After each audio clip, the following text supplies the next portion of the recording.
నిజానికి నేను రాజకీయ నాయకుని కావాలని నా జీవితంలో అనుకోలేదు.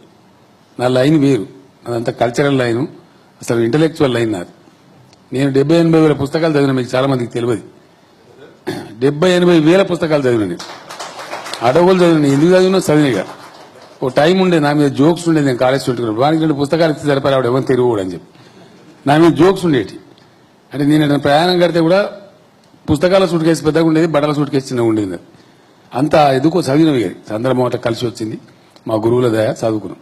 సౌటలు, సన్నాసులు, దద్దమ్మలు అన్ని రకాల వాళ్ళ నుండి కూడా సపోర్ట్ కొడుతున్నారు. ఆయన మీటింగ్లో ఏం చెప్పిండు అక్క అంటే, నేను ఒకసారి చెప్తున్నా, 80,000 పుస్తకాలు చదివిన అన్నాడు.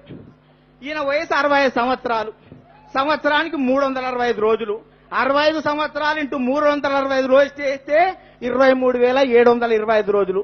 రోజుకో పుస్తకం పుట్టంగానే చదివినా గానీ నిండా 24,000 కావు.